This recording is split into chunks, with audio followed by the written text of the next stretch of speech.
Good morning, class. Today again we'll start our class with this pledge. So let's take pledge with me. I, Kulvinder, commit to be vigilant and bear in mind at all times the risk to myself and my colleagues from COVID-19. I promise to take all necessary precautions that prevent the spread of this deadly virus.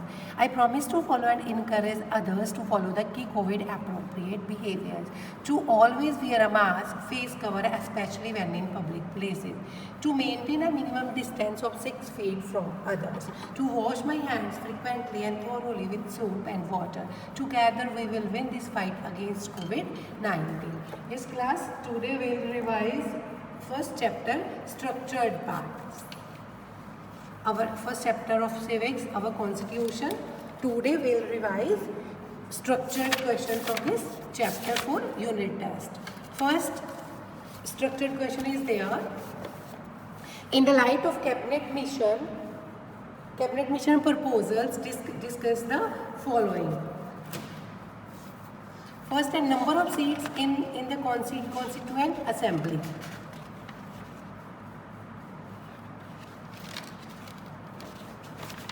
So, first in the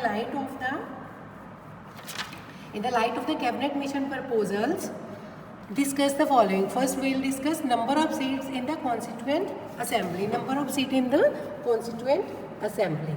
The Constituent Assembly of Undivided India consisted of 389 members, 292 elected, 93 nominated by the princely states, 3 from Chief Commissioner provinces and 1 from the British.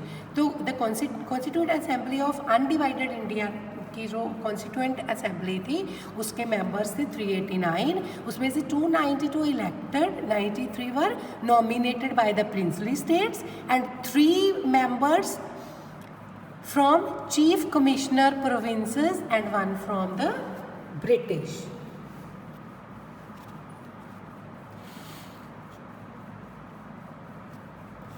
So next we have categories of members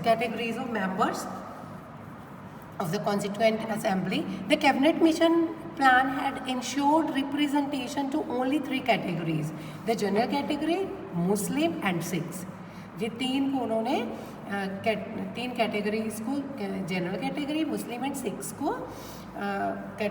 representation दी थी. The Congress leaders ensured that other communities like, जो Congress leaders थे उस time उन्होंने कुछ और communities थी like Anglo Indians, Indian Christians, schedule caste and schedule tribes, इनको भी इसमें रिप्रेजेंटेशंस दी थी Constituent Assembly में. Election to the Constituent Assembly. 296 seats were filled through indirect elections by the provincial assemblies on the basis of communal voting. तो election constituent assembly की कैसे हुई? 296 seats were field through indirect elections के through Constituent Assembly की election में. In the light of the Constituent Assembly as duly elected, discuss the following. Constituent Assembly as mirror of the nation or mini India. We have already discussed this question in short answer type में. So next come to the status of the Constituent Assembly. It was a sovereign body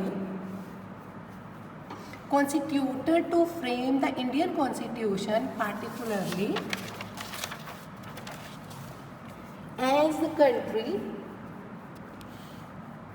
became free on 15th August 1947, the persons representing all communities of India, irrespective of the party affiliation, were its members.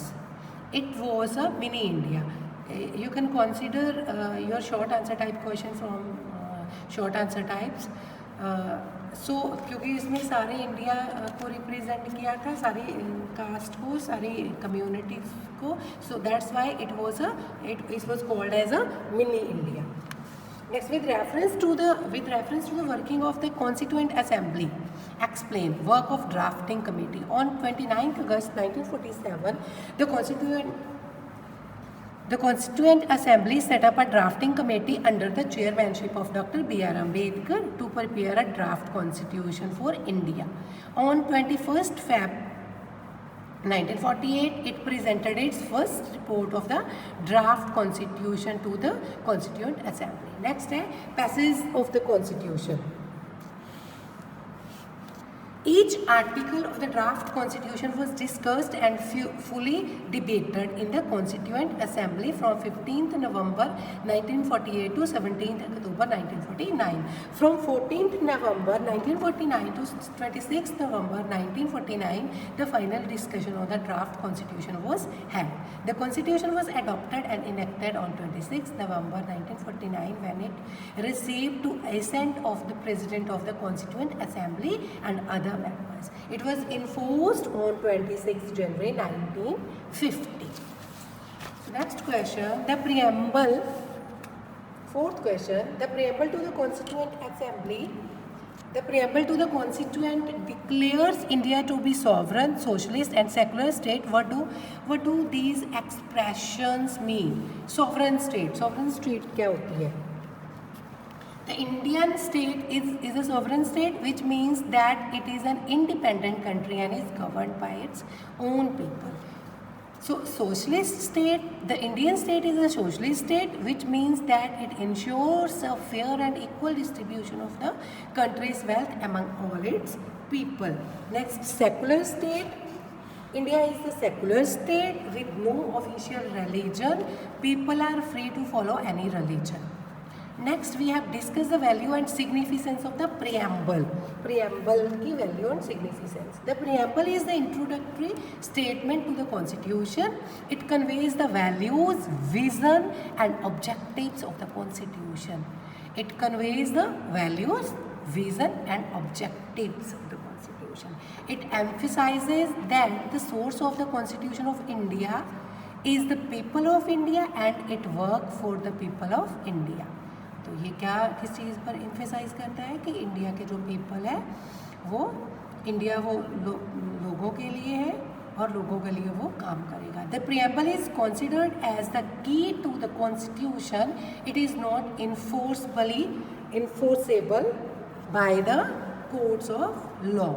The preamble contains the 5 features of the constitution, that is, India is a sovereign, socialist, secular, democratic, republic. These are the 5 features of the preamble. Besides, it reminds people of 4 ideals of the state, that is, India should secure to all its citizens justice, liberty, equality and fraternity. So next, though Indian constitution received the president consent on 26 November, but it was enforced on 26 January. Give the reason. Though Indian constitution received the president consent on 26 November, but it was enforced on 26 January. As this date has a historical significance in the history of the freedom struggle of India. This date was chosen so as to commemorate the idea of Puran Swaraj put forth by Nehru in 1928.